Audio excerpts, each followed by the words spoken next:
여기 안식년으로 한 달 반 정도 있다 갔었습니다. 그래서 여기 세리토스 또 다운타운 지역 또 애너하임 지역 이렇게 다니면서 있었는데 제가 다녀본 지역 중에서 이 세리토스 지역이 제일 좋았던 것 같아요. 그래서 이번에도 와서 보니까 아주 지역이 참 좋고 특별히 이 CMC 이곳에 와서 보니까 참 교회가 아름답고 교회가 들어오는 순간서부터 아주 편하게 느낄 만큼 교회가 아주 정돈이 잘 되어 있다라는 것을 느낄 수 있었습니다. 그동안 교회 세우시고 또 교회 만들어 가시느냐고 참 많이 고생하시고 애쓰셨습니다. 사실 교회를 세워가는 것, 교회를 이끌어가는 것이 그렇게 생각보처럼 만만치가 않습니다. 그런데 이렇게 교회를 세워가신다는 것 자체도 대단히 자랑스러운 일이고 감사한 일이죠.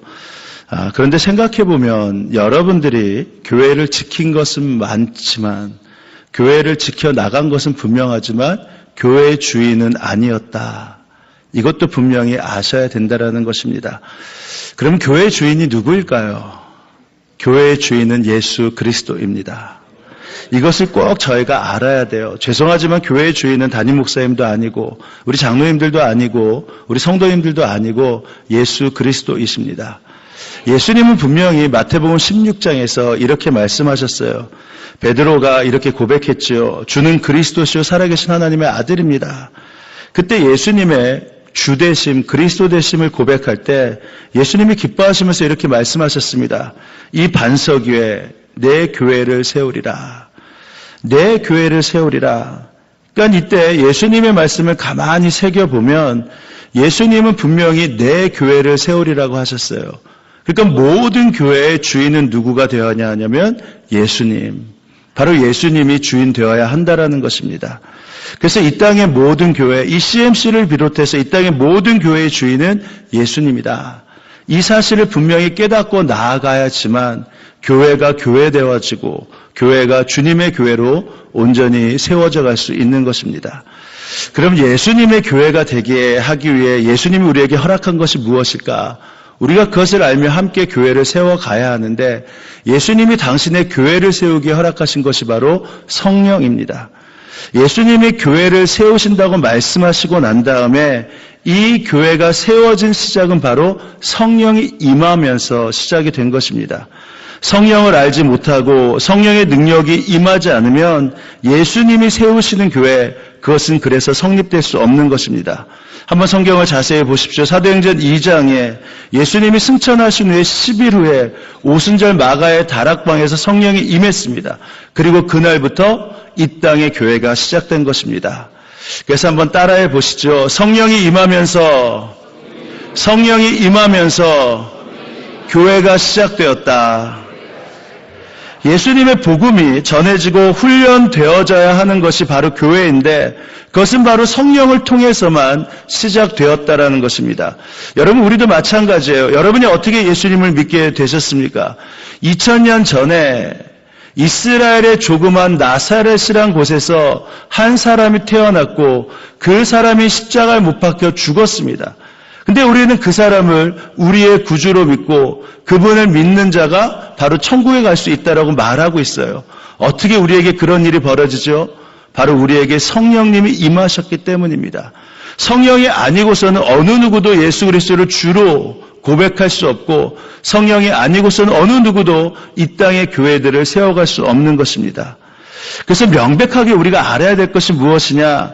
아무리 몇백 명, 몇천 명이 모인다 할지라도 성령의 역사가 없으면 그 교회는 힘이 없는 것이고 두세 사람이 모인다 할지라도 성령의 역사가 나타나면 그 교회는 주님이 다시 오심을 예비하는 교회, 그리고 예수님이 계획하신 당신의 교회로 세워져 가는 것입니다.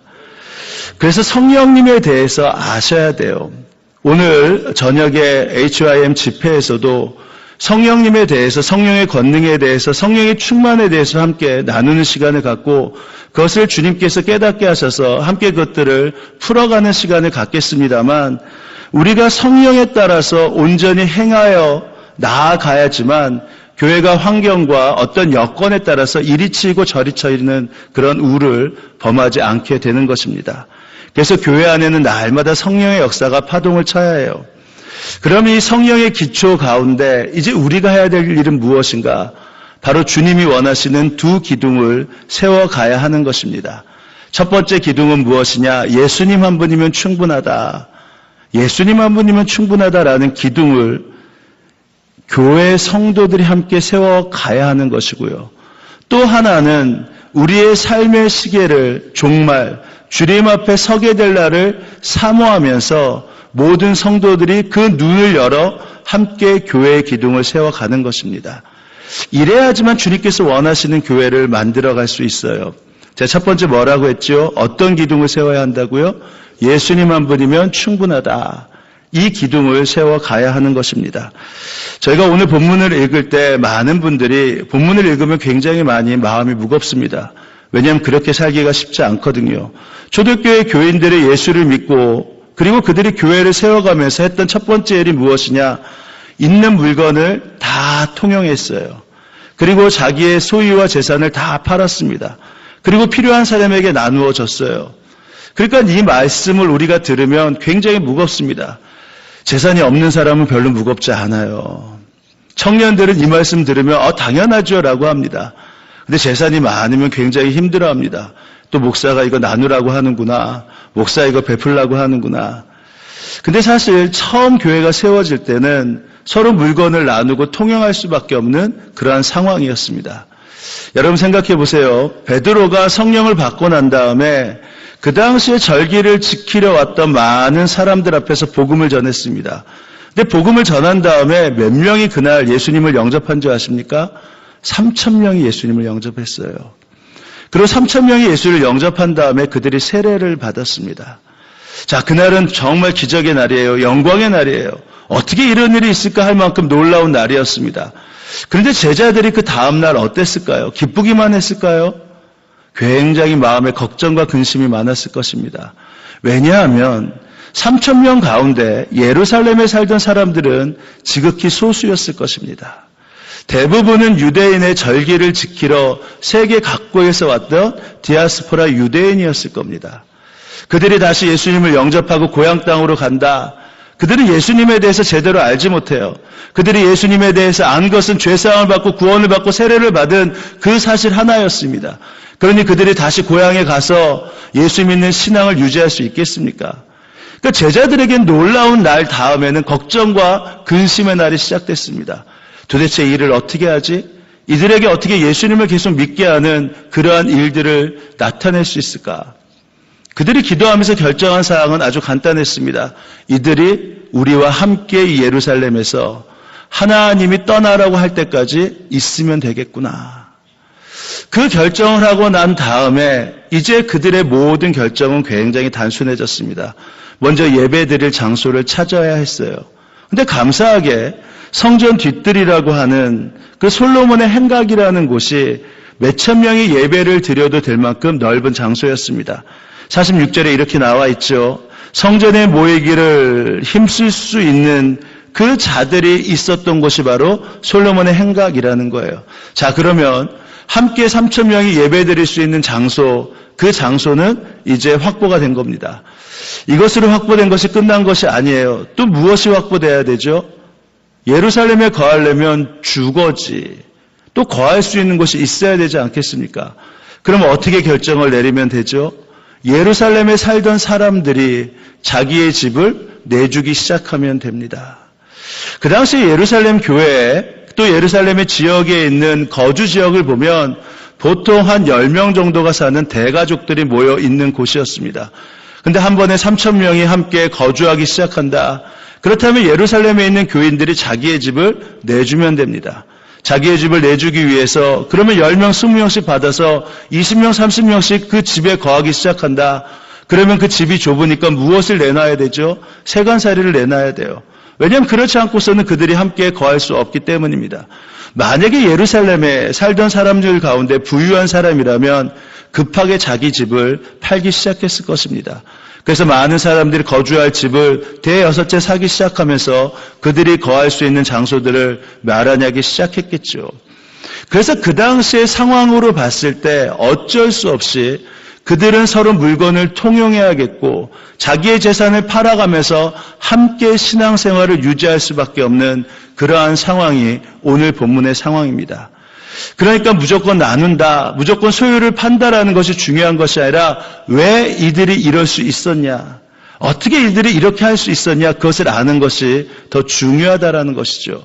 성경은 그것을 어떻게 언급하느냐, 그들의 마음 가운데 이제는 내 삶에 있어서 예수님 한 분이면 충분합니다 라는 고백이 되었기 때문에 그들이 자기의 것을 나눌 수 있었고 베풀 수 있었고 함께 거할 수 있었다라는 것입니다. 그래서 초대교회의 시작은요, 성령의 기초 가운데 예수님 한 분이면 충분합니다라는 이 기둥이 세워지면서 초대교회가 시작된 것입니다. 그렇다면 오늘날 우리가 이 땅에 교회를 세우고 만들기 위해서 우리도 역시 성령의 기초 가운데 있다면 이 땅의 많은 교회들 역시 동일한 고백이 되어야 하는 것입니다. 무슨 고백이죠? 예수님 한 분이면 충분합니다. 교인들의 입술과 믿음과 신앙 고백 가운데서 이것이 부족해요, 이것이 부족해요, 이것이 부족해요, 이것이 필요합니다 라고 하기 전에 우리에겐 예수님이 있으니까 예수님 한 분이면 충분합니다 라는 이 고백이 되어야 한다라는 것이죠. 사실 저는 초등학교를 덕수초등학교를 나왔습니다. 그리고 청운중학교라는 곳과 경복고등학교라는 곳을 나왔습니다. 아마 여기 계셔서 아시는 분들은 경복고등학교가 참으로 좋은 고등학교라는 것을 아실 겁니다. 근데 대학은 어디 나왔나 물어보시면 좀 그런데 아주 우여곡절 끝에 사수를 해서 루터신학교라는 곳을 겨우 갔습니다. 그리고 루터신학교가 어디 있나라고 물어보실 때 미국에 있나라고 고민하지 마세요. 루터신학교는 한국에 있습니다. 민속촌 옆에 있는 학교예요. 그러니까 초등학교, 중학교, 고등학교는 소위 명문이라고 하지만 대학교는 신학교 가운데서 많은 사람들이 공부를 그렇게 하지 않고도 갈 수 있는 그런 신학교 중에 한 곳을 가게 되었습니다. 아무튼 고등학교 또 대학을 그렇게 루터 신학교를 가고 또 겨우 감리교 신학대학원을 졸업하게 되었죠. 제가 그러다 보니까 공부를 잘할 때는 의지할 때가 많았어요. 저의 학력, 그리고 저의 지식, 저의 자랑할 것이 참 많았습니다. 근데 루터 신학교를 가고 그런 가운데서 어떤 것도 내세울 수 없는 바로 그때 비로소 저에게 있어서 예수님만 의지해야겠구나. 내가 목회를 하더라도 저의 목회에 있어서 예수님 아니면 안 되겠구나 라는 사실을 깨닫기 시작했습니다. 그래서 목회를 시작하면서 하나님께 저의 목회를 백지위임했습니다. 주님이 이 모든 것을 이끌어 주옵소서. 제가 우리 신촌교회에 부임할 때가 우리 신촌교회가 57년 된 그리고 58년을 넘어서는 그때 우리 신촌교회를 부임하게 되었습니다. 그때 부임하고 났더니 정말 교회가 고목과 같다라는 것을 알 수 있었습니다. 여기는 진짜 변하지 않겠구나. 쉽게 변하지 않겠구나. 웬만해서 얘기해도 웃지도 않아요. 여기서는 그래도 이렇게 웃어주시잖아요. 근데 와서 젊은 사람이 와서 얘기를 해도 웃지도 않아요. 그냥 무표정 그대로 있습니다. 너가 어떻게 하나 보자. 게다가 주변을 보니까 재개발이 시작되기 시작했습니다. 그래서 교회 앞이 재개발되면서 교인들이 한 명, 두 명 떠나기 시작했습니다. 그러니까 그 상황에서 담임으로 부임을 하니까 교회를 유지해도 참 다행이겠다. 근데 단 한 가지 아주 놀라운 사실은 신촌 지역에 있다 보니까 생활 환경이 어려운 분은 많진 않으셨습니다. 한 번은 교회에 처음 부임해서 얼마 지나지 않았는데 80이 넘은 노 권사님이 저를 이렇게 보면서 얘기해요. 목사님, 제가 나이는 이렇게 들었어도 서울대 출신입니다. 라고 얘기를 하세요. 그러시구나. 근데 옆에 있던 노 여권사님이 이렇게 말씀하세요. 저도요, 이대 출신이요. 이렇게 말씀을 하시더라고요. 그러니까 교회가 어떠한 학력이라든지 여러 가지 면에서 그렇게 부족할 것이 없는 그러나 57년 된 어찌 보면 변화되기 힘든 그러한 교회의 상황에서 또 점점 재개발이 되면서 교인들이 떠나가는 상황에서 부임을 하게 되었습니다. 그러다 보니까 저에게 있어서 정말 걱정은 설교에 대한 문제였어요. 지금도 그렇지만 설교를 그리 잘하는 것이 아닙니다. 이분들 앞에서 어떻게 내가 설교를 할까? 어떻게 설교를 잘할 수 있을까? 말씀드린 대로 그래서 주님께 모든 것을 맡길 수밖에 없었습니다. 그런 기준으로 제가 목회를 하다 보니까 사역자를 뽑을 때도 아주 기준이 간단했습니다. 좀 능력이 많은 사람, 좀 이것저것 잘할 수 있는 사람, 학벌이 좋은 사람, 그런 사람이 아니라 뽑는 기준이 아주 심플해지더군요. 아주 간단했어요. 예수님 한 분이면 충분한 사람. 이 사람이 우리 교회의 사역자의 기준이었어요. 또 한 가지 그러기 위해서 한 가지 조건이 있습니다. 나이도 조건이 들어가지 않습니다. 대신 성경을 기도를 하루에 1시간 이상 하고 성경을 1년에 한 번 이상 읽을 수 있는 사람, 그 사람이면 우리 사역자가 될 수 있습니다. 그렇게 해서 사역자들과 함께 1명, 2명 뽑기 시작했습니다. 목사님이 오셨는데 목사님이 저보다 더 사역을 잘 하시는데 이 목사님은 한창 때 고등학교 때 소년원을 다녀오셨다. 이런 고백을 하시는 분이세요. 또 한 분은 대학원을 3수를 하셨고 또 우리 감리교회에서는 인턴에 들어가는 목회자 과정이 되기 위해서 또 시험을 보는데 그것을 3수하신 스스로에게는 저는 공부에 정말 부족함이 많습니다 하는 목회가 되기 위해서 6년을 공부하신 그러한 분이 저희 사역자 중에 한 분이십니다. 한 분은 공황장애세요. 그러니까 스트레스를 많이 받으면 언제든지 재발할 위험이 있으신 분이고 한 분은 중학교 때 고아가 되어서 힘겹게 공부를 하신 분이십니다. 저희가 어떤 이력을 보지 않고 예수님 한 분이면 충분합니다 라는 고백을 가지고 사역자를 뽑기 시작하니까 일부러 그런 건 아닌데 정말 예수님 외에 의지할 것이 없는 그러한 사역자들이 1명, 2명 모이기 시작했습니다. 어떤 전도사님은 다 망한 상황에서 오셨고요. 어떤 전도사님은 갑상선 암이 폐까지 전이 되어서 의학적으로는 5년밖에 살지 못한다. 그러나 그것이 완치되었다 하더라도 언제 재발할지 모르는 상황에서 우리 교회에서 함께 사역을 하시는 그러한 전도사님들도 계십니다. 이혼남도 있고요. 이혼녀도 있고요. 알고 봤더니 정말 저만 아니라 모든 분들이 내세울 것이 아무것도 없는 외인 구단과 같이 제가 우리는 아둘람이다라고 얘기를 하는데요. 다윗이 사울을 피해서 굴에 들어갔던 그 모든 것들을 잃고 예수님밖에 의지할 것이 없는 그러한 사역자들이 함께 모여서 사역을 시작했습니다. 그러니까 학벌이 좋을까요? 학벌 좋은 거 아무것도 없습니다. 전문대 출신이고요. 방통대 출신이고 지방에 이름 없는 대학을 졸업한 출신들입니다. 담임 목사님도 그런데 오시는 전도사님들의 외모나 경제적 상황이나 학벌이 다 내세울 것이 없으니까 제 앞에서는 말하지 않았지만 많은 성도들이 뒤에서 좀 수군거렸던 것 같습니다. 왜냐하면 제가 말씀드렸잖아요. 우리 교회 신촌에 있습니다. 신촌에서 그동안 토백이로 여러 가지 공부를 잘하면서 잘하신 분이 많이 계시더군요. 근데 2년이 지난 어느 날 남자 권사님 한 분이 오세요. 그러고서 회개할 것이 있다라고 하면서 제 목양실에서 앉자마자 막 우십니다. 이상했어요. 왜 우시나? 그랬더니 뭐라고 하시냐면 목사님 제가 회개합니다. 제가 우리 전도사님들을 깔봤습니다. 하나같이 부족한 분들이 오시는 것 같아서 속상했습니다.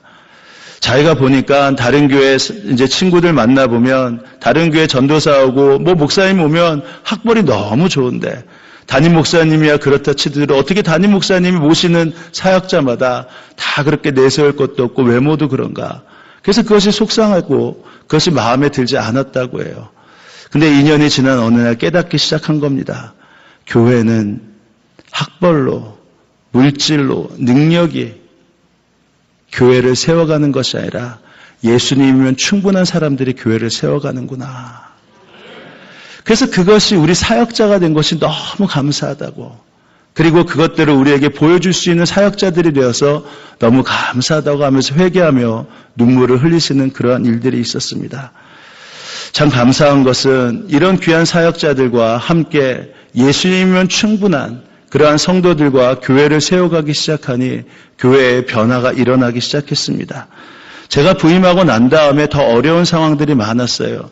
재개발이 됐는데 다시 또 그 윗동네가 재개발되기 시작했습니다.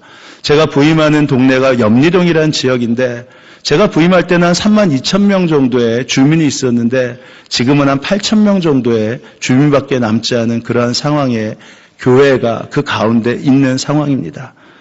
그러니까 교회인들이 계속 떠날 수밖에 없는 상황이죠. 근데 감사하게 그런 상황에서 교회는 부흥되기 시작했습니다.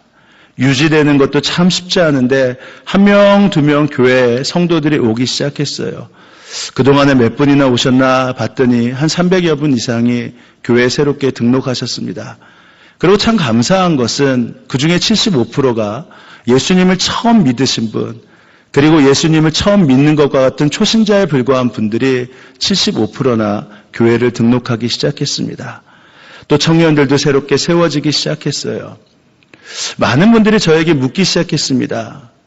어떠한 신도시라든지 많은 사람들이 드러나는 교회라면 뭐 얼마든지 부흥하는 거 인정할 수 있겠지만 재개발 지역에 또 서울 중심가 바로 그곳에서 어떻게 성도들이 계속 늘어나고 부흥이 되냐고. 그때 제가 갖고 있는 답이 딱 하나였습니다. 제가 뭐라고 대답했을까요? 다른 비결은 없습니다. 성도들과 목회자들이 예수님 한 분이면 충분합니다. 이 고백을 하면 부흥은 주님이 주십니다. 나의 연약함과 부끄러움이 드러나는 것이 부끄러움이 아니라 예수님으로 사역하지 못하는 것이 부끄러움이 되는 것, 바로 그것이 교회의 부흥의 비결입니다. 라고 함께 나누고 있습니다. 어떻게 여러분 이 점에 대해서 동의가 되십니까? 그렇다면 여러분들 분명히 확신을 가지셔야 돼요.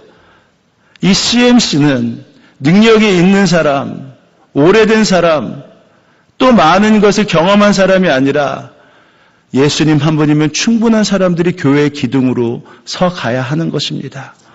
그래야지만 주님의 교회들이 세워지고 주님이 원하시는 교회로 온전히 세워지게 되는 것이죠. 또 하나는 무엇이라고 말씀드렸습니까? 우리의 삶의 시계를 종말로 맞춰서 우리가 언제든지 하나님 앞에 설 때를 날마다 기억하고 기대하면서 교회의 기둥을 세워가야 한다는 것입니다. 항상 주님의 오심, 그 앞에 설 때를 기대하는 사람은 움켜쥐지 못해요. 내놓지 못하는 것이 더 안타까울 뿐이지 이것을 움켜쥐고 있는 것이 부끄럽습니다. 여러분 하나님 앞에 내일이라도 서고 종말의 시계가 바로 내일로 다가온다고 생각해 보십시오. 그렇다면 그것을 움켜쥐고 있었던 것이 부끄러운 일이지 함께 이것을 선교와 구제, 함께 교회를 세워가는데 나누지 못한 것이 오히려 부끄러운 일 아니겠습니까? 제 고백이라 조심스럽지만 제가 마지막 주 앞에 가서 저의 삶을 드릴 수 있는, 고백을 할 수 있는 것이 저에게는 참 감사한데 저에게 그것을 드릴 수 있는 사건이 있었습니다. 제가 다른 분에게 제 간을 떼어줘야 하는 일이 있었습니다. 제가 신학교에 들어갔을 때 지병으로 간 경화를 앓고 있는 분이 신학교에 들어오시게 되셨어요. 신학교 때도 간경화를 앓고 있어서 병원에 응급실에 갈 적이 한두 번이 아니고 그래서 함께 친구들이 기도하고 했던 그러한 분이 계셨습니다. 근데 그분이 목회를 하기 시작했고 자녀도 낳고 결혼도 하게 됐는데 이제 뭐 괜찮나 보다 하는 그 상황에서 2001년도 12월에 저에게 연락이 왔어요. 재웅아, 이제는 내 간이 더 이상 내 몸을 버티지 못한다고 한다. 그래서 간 이식을 할 수밖에 없는데 보통 뇌사자 간을 받지 않습니까? 근데 그것이 기다리기가 거의 힘든 상황이라서 형님이 간 이식을 해주기로 했다. 그래서 그것이 잘 될 수 있도록 기도를 해달라. 그래서 제가 당연히 기도를 해주겠습니다. 라고 했습니다. 근데 그 다음에 1월에 다시 연락이 왔어요. 재웅아, 큰형이 간 이식을 할 수가 없대. 근데 둘째 형이 해주기로 했는데 이것을 위해서 기도해달라. 그래서 제가 그 얘기를 듣는 순간 그랬어요. 만약에 아무도 할 사람이 없으면 내가 할게. 근데 제가 하리라고는 생각을 못했어요. 왜냐하면 그 당시에 둘째 형이 공군 파일럿이었습니다. 비행 조종사였기 때문에 뭐 당연히 건강하죠. 첫째 형이야 간이 작아서 못했지만 둘째 형은 간이 얼마나 튼튼하겠어요. 그래서 제가 그냥 툭 말을 하고 말았는데 다음 달에 연락이 왔어요. 둘째 형도 간 이식을 못한다는 겁니다. 왜요? 라고 했더니 이번엔 간이 너무 튼튼하대요. 간이 너무 튼튼해서 이 핏줄이 너무 많아서 이식하기가 너무 힘들다라는 겁니다. 그러면 그 다음에 문제가 생겨요. 제가 한다고 했으니까. 그래서 그냥 얼떨결에 진짜 그랬어요. 그럼 내가 한번 검사를 받아보지. 근데 그 당시에 제 아내와 제가 별로 걱정을 하지 않았습니다. 뭐 지금도 덩치가 이렇게 좋지만 그때도 덩치가 좋았어요. 그리고 얼마 전에 건강검진을 받았는데 제가 지방간이 있다고 나왔거든요. 그러니까 내가 흉내만 내도 되겠다. 제가 흉내만 내도 되겠다라고 하면서 검사를 받아보기로 했는데 정말 놀라운 일이 벌어졌습니다. 의사 선생님 혹시 계실지 모르겠는데 그게 맞는 것 같아요. 사람 간이 사람 머리 크기만하다고 합니다. 하나님이 그때를 예비하셨나 제 머리를 굉장히 크게 만들어 주셨어요. 이렇게 앞으로 봐도 머리가 크죠. 옆으로 봐도 머리가 큽니다. 그래서 의사 선생님이 그러세요. 아주 간이식을 하기에 너무 적합한 간이라고 이야기를 합니다. 그래서 저희가 그랬어요. 제가 지방간이 있는데요. 그랬더니 지방간이 있어도 다른 사람은 간이 작아서 70%를 떼어내야 되는데 저는 간이 너무 커서 지방간을 제외하고 60%만 떼어내도 얼마든지 가능하다. 그때서부터 고민이 됐습니다. 왜냐하면 제가 그 당시에 개척교회를 하고 있었고요. 아들이 3살이었어요. 이거 잘못되면 어떡하나. 교회를 비우면 어떡하나. 근데 그 상황이 그렇게 돼서 이제 간이식을 하기로 했는데 이제 간이식을 하기로 사인하러 가는 날 이제 의사 선생님과 제 보호자가 법적 보호자가 제 아내거든요. 함께 사인을 하러 함께 자리에 앉았는데 제 아내가 의사 선생님에게 물어봐요. 선생님, 만약에 선생님의 아내가 간 이식을 해준다면 동의할 수 있겠습니까? 근데 그 당시에 그 의사 선생님이 거짓말을 할 수 없었어요. 왜냐하면 감리교에서는 권사님이라고 하는데 여기서는 안수 집사님이시죠.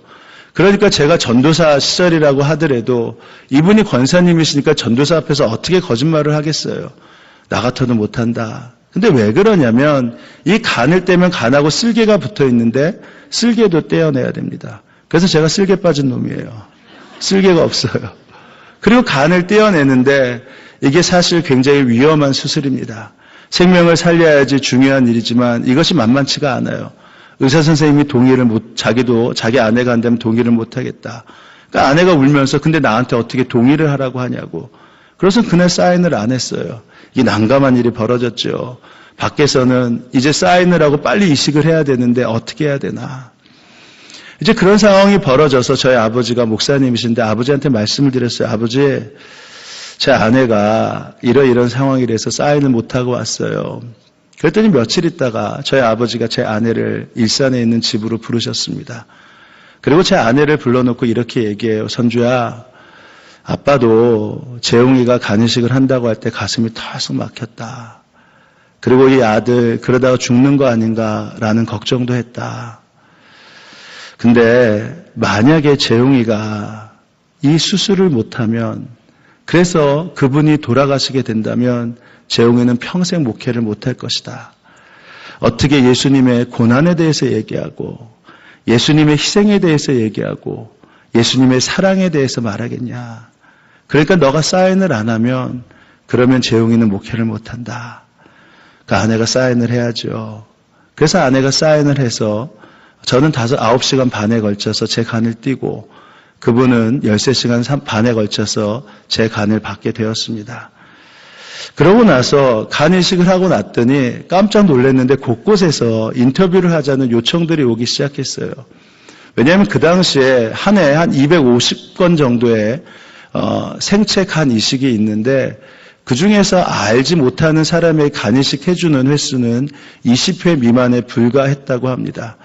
근데 그 당시에 연대가 기독교 병원이었기 때문에 전도사가 그 일을 했기 때문에 곳곳에 그 보도 공문을 보낸 거예요. 그래서 신문에서 방송에서 인터뷰를 하자고 온 것입니다. 사실 기분은 좋더군요. 근데 그때 인터뷰를 하질 않았어요.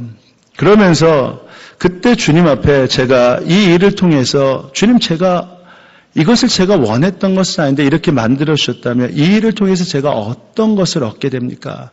라고 기도하는 그때 주님께서 저에게 말씀하신 것이 베드로전서 2장 20절과 21절의 말씀이었습니다. 선을 행함으로 고난을 받고 참으면 이는 하나님 앞에서 아름다우니라. 이를 위하여 너희가 부르심을 받았으니 그리스도도 너희를 위하여 고난을 받사 너희에게 본을 끼쳐 그 자취를 따라오게 하려 함이라. 주님께서 분명히 말씀하셨어요. 여전히 제가 할 힘은 없었지만 주님이 상황과 힘을 만드셔서 그 길을 갔더니 그 길이 주님의 발자취를 따르는 길이었다. 그 길이 주님의 길을 앞서가신 주님의 길을 따라가는 길이었다라고 말씀을 하시는 겁니다.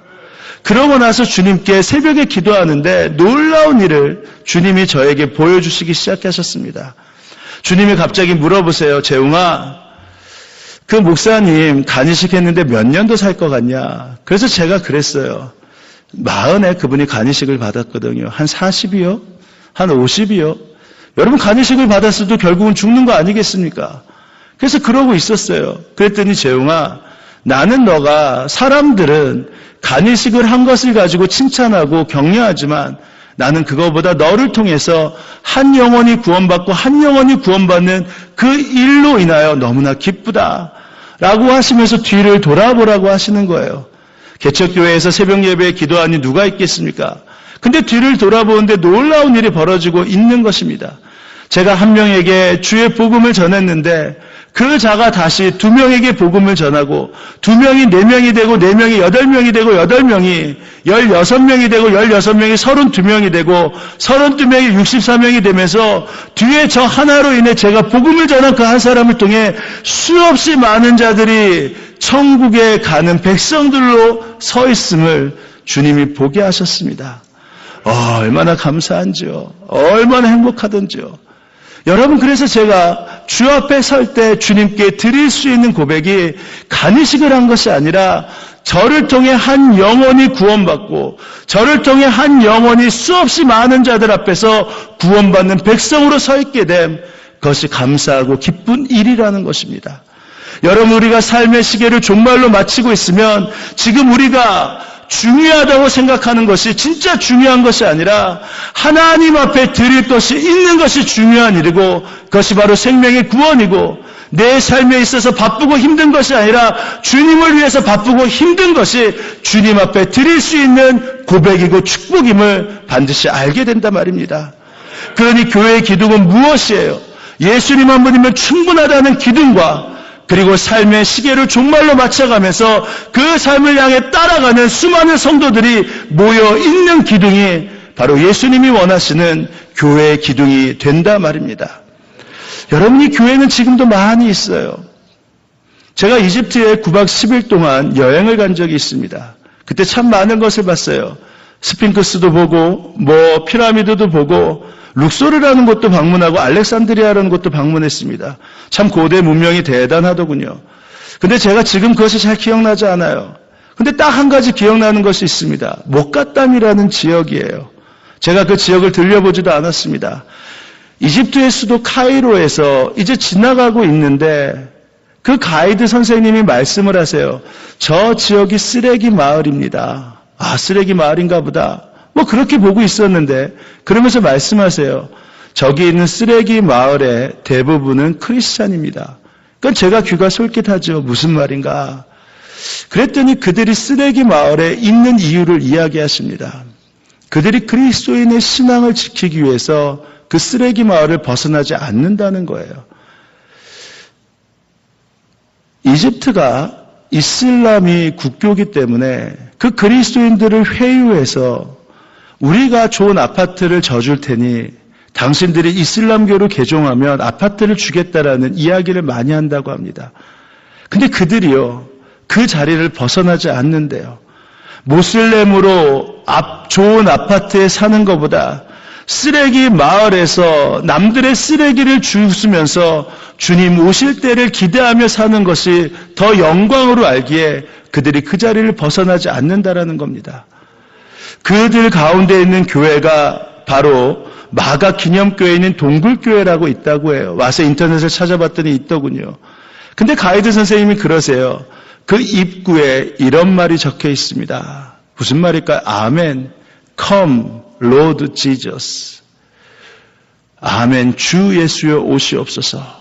요한계시록 22장 마지막에 많은 그리스도인들이 주님 오심을 사모하면서 이 땅의 초대교인들이 주님 오심을 사모하면서 했던 그 고백을 지금 이 시대에 목가담이라는 지역에 있는 크리스찬들이 자기의 삶에 있어서 수많은 영유와 부귀를 포기하면서까지 예수님을 위해서 주님 오실 날 그 앞에 부끄럽지 않게 살기 위해서 그 신앙을 유지하며 살고 있었다라는 것입니다.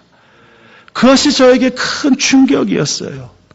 그리고 나서 그 이야기를 듣고 그 자리에서 버스를 떠나면서 그것이 계속 희미해질 때 제 마음에 찬송가 하나가 떠올랐습니다.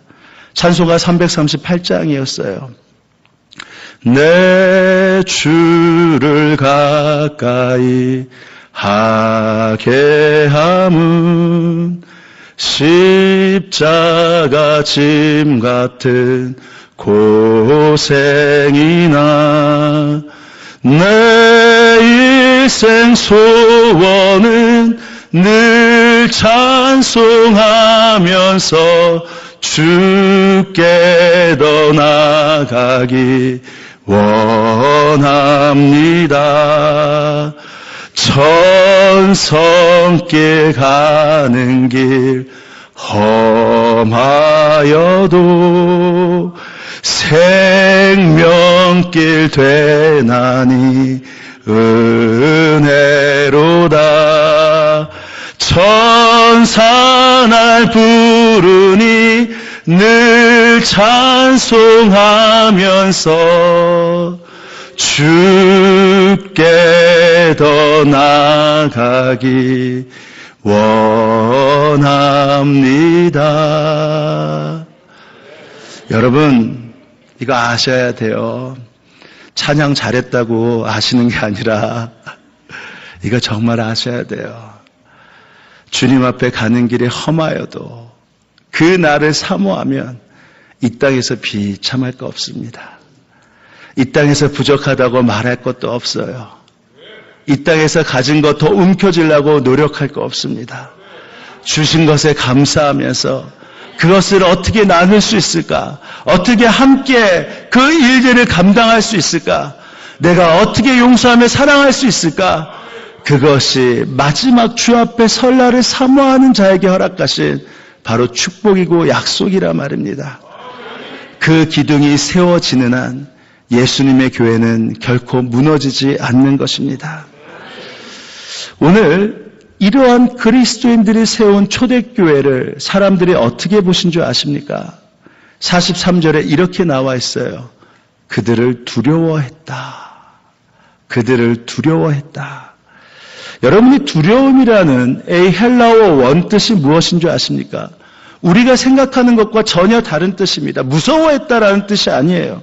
헬라어 두려움이라는 이 뜻은 푸오보스라는 이 헬라어 원어인데 이 단어는 우리가 생각하는 것처럼 무섭다라는 그 의미가 아니라 경외심이 느껴진다. 존경심이 느껴진다. 여러분 그게 아십니까? 너무 존경하는 마음이 생기고 너무 경외하면 그 앞에 설 때 내가 너무나 작아지고 부족해지는 그런 경험 해보셨습니까? 지금 그들이 성령을 통해서 하나님의 교회를 세워가는 것을 믿지 않는 사람들이 보면서 두려워한 거예요. 존경하면서 경외심을 느낀 겁니다. 어떻게 우리랑 이렇게 다른 삶을 살게 되지? 어떻게 그들은 이런 삶을 만들어갈 수 있지? 여러분이 존경심과 경외심이 생기는 그 초대교회 그래서 어떤 일이 일어난 줄 아십니까? 47절 말씀입니다. 온 백성에게 친송을 받으며 온 백성에게 친송을 받으며 그 다음에요. 주께서 구원받는 사람을 날마다 더하게 하시니라. 여러분 이 땅의 교회가 왜 힘들고 어렵다고 하죠? 지금 왜 부흥이 일어나지 않는다? 이 땅의 교회는 타락했다, 절망했다라고 하죠. 예수님의 문제입니까? 예수님 단 한 번도 우리에게 절망이라는 말을 하신 적이 없습니다.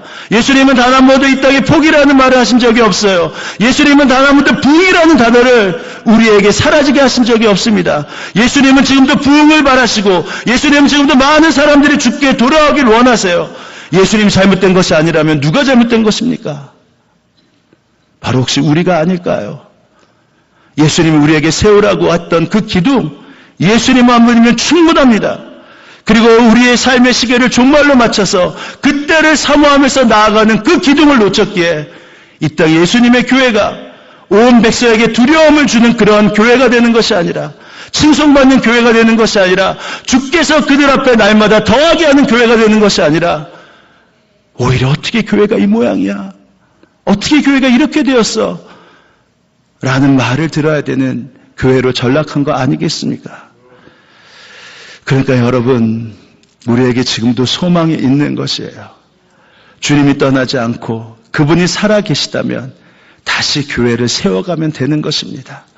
지금까지 교회를 아름답게 세워갔는데 다시 한번 점검해 가면서 성령의 권능이 임하는 교회, 그리하여서 예수님이 충분하게 역사되는 교회, 우리의 삶에 있어서 종말로 시계를 맞춰가면서 그 삶 앞에서 부끄럽지 않은 그 삶을 살아가는 교회가 된다면 주님은 CLC뿐만 아니라 이 땅의 많은 교회들에게 약속하신 새로운 부흥과 역사를, 그리고 치유와 회복을 반드시 불러주실 것입니다.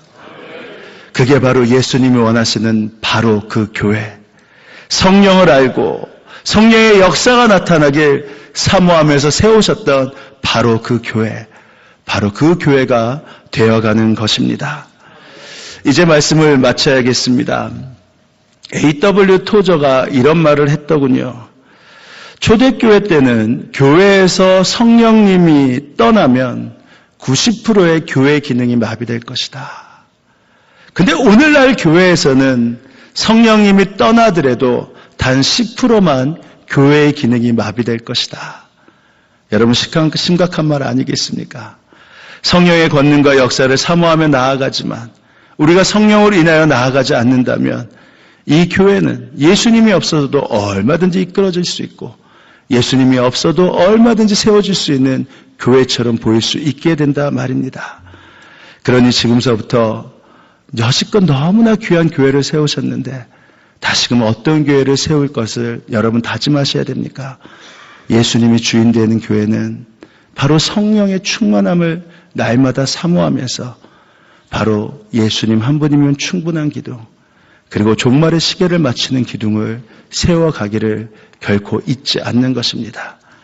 그럴 때 만만치 않은 기도 제목이 되겠습니다만 건물보다 교인들이 더 좋은 교회, 건물보다 성령이 더 좋은 교회, 건물보다 예수님의 사람이 더 좋은 교회, 그 교회로 주님은 반드시 CMC를 세워주실 것입니다. 이제 우리 함께 좀 기도하길 원합니다. 이 시간 기도할 때 이렇게 좀 함께 기도해 보길 원합니다. 주님, 지금까지 우리 CMC를 지켜주시고 세워주신 것 참 감사합니다. 이제 금년의 표혈처럼 성령의 권능으로 새롭게 일어나는 교회가 되게 하실 때 주님 목사님과 모든 장로님들과 우리 성도들이 주님 한 분이면 충분한 교회, 그리고 우리의 삶에 있어서 마음껏 나누고 섬길 수 있는 그 예수님 종말의 시기에 마치는 교회로 우리 교회를 삼아 주옵소서. 우리 이렇게 함께 기도하며 나아갑니다. 기도하시겠습니다.